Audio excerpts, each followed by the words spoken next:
We are in the technology age and electronics are just coming out like crazy. Things we haven't even dreamed of, but they're coming out on a regular basis. So we need to have portable power. And I think we're all familiar with those small power banks that, you have on a cell phone that you take on an airplane. Keep them in your backpack, your purse, or, whatever to carry around to make sure that your cell phone doesn't die.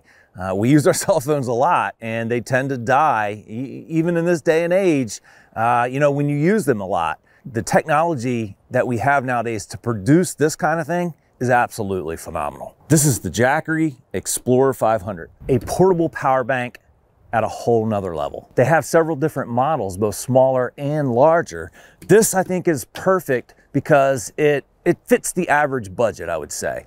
They're not cheap. I'm not gonna lie to you. I think the 500 is somewhere in the $500 range and the 1,000 is somewhere in the $1,000 range. This thing's amazing. It's a 500 watt power inverter. And most small things that you're gonna take on camping trips or overlanding trips or wherever you're gonna need portable power, most of them aren't gonna draw 500 watts. So it's pretty much good for all of your smaller electronics. I lost electric at my home and I have an outside bathroom in my shop. I lost electric the other day and I wasn't sure how long it was gonna be out. It had been about an hour or so. I have water in the pipes and everything. The heater didn't have power, so I plugged this heater into it and I just kept the heat rolling until the power came back on about 4 or 5 hours later. But I will tell you, it's important to stay under the 500 watts and I'll show you that in a second.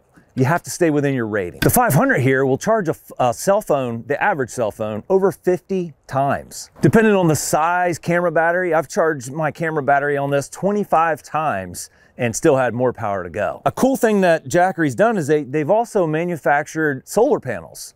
They're big solar panels so that you can literally take this and recharge it out in the field.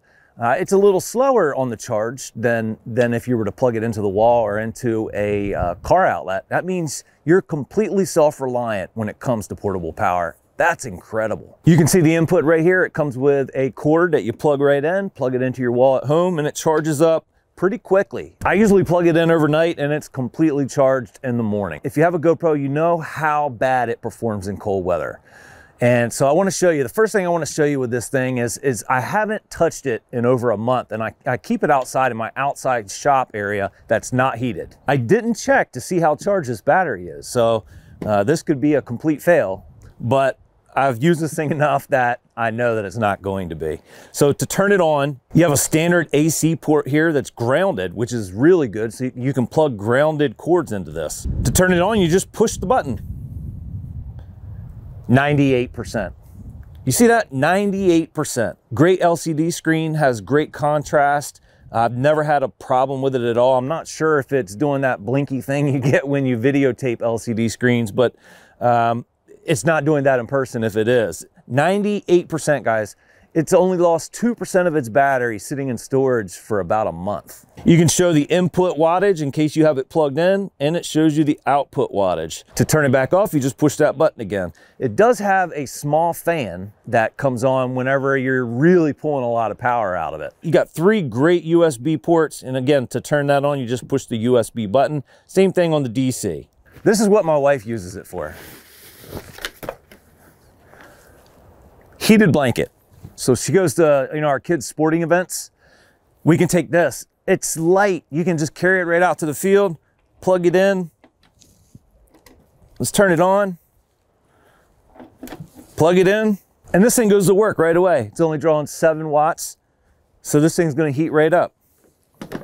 You can take your multi-device, plug it directly into the Jackery, and we've used it for camping. You spread power to the whole tent, the whole campsite. Again, you have to be careful about not drawing more than 500 watts cumulatively. I want to show you my Dometic powered cooler. Generally, I have this plugged into my truck, which has a AC port right here in the bed.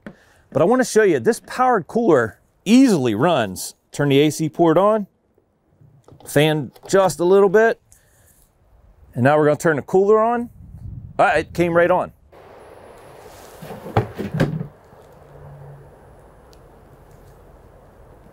And I don't know if you can hear it, but she's running.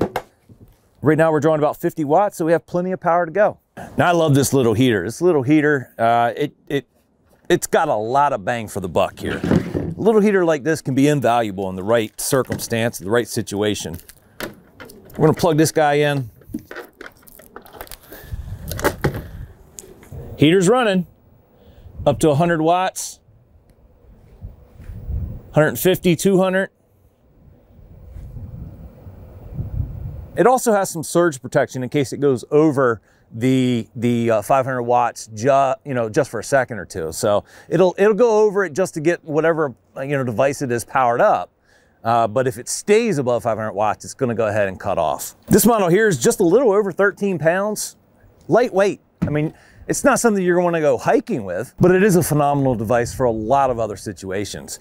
It ran my cooler nonstop one evening, and it was about 9 hours or so, and it still had some power to go. And so the sky's the limit with something like this. For a lot of you younger guys, this might not seem like a big deal, but if you were born in the 80s or before, this is huge. All the electronics that we're coming out with, it's so important to have power for them or have solutions for power and recharging. Has a little flashlight on the end here. It's built well. It's built solid. It does basically everything you're going to need it to do, unless you're working with higher powered items. Like if you have a heater that, I had to make sure I got a under 500 watt electric heater. And I was very careful about that to make sure that this would work. Most electric heaters are going to be more than 500 watts. Keeping my hands warm. I don't really have anything negative to say about this guy, and that's why I wanted to show it to you. The only thing that I'll say is I think it's expensive. I think this lithium technology that we're developing is absolutely amazing, and companies like Jackery are doing a phenomenal job at taking it and running with it, and using it for stuff like this. Just like with anything that's fairly new, it's going to take a little time to get that price to come back down, and I think, it'll be available for many more budgets before too long. I think this kind of technology has really taken off, and I think a lot of people would benefit from something like this. The Jackery Explorer 500. If you have a use for the Jackery, that you'll let us know down in the comments. Tell us what you could use the Jackery 500 for. If you have a Jackery, tell us in the comments your experiences with the Jackery. I can just tell you what mine are, but I'm sure many, many other people out there can give us their experiences. So let us know how you're making out with the Jackery. That's it for today, guys. I got to get out of here. I'll catch up with you on the next video. I'll see you soon.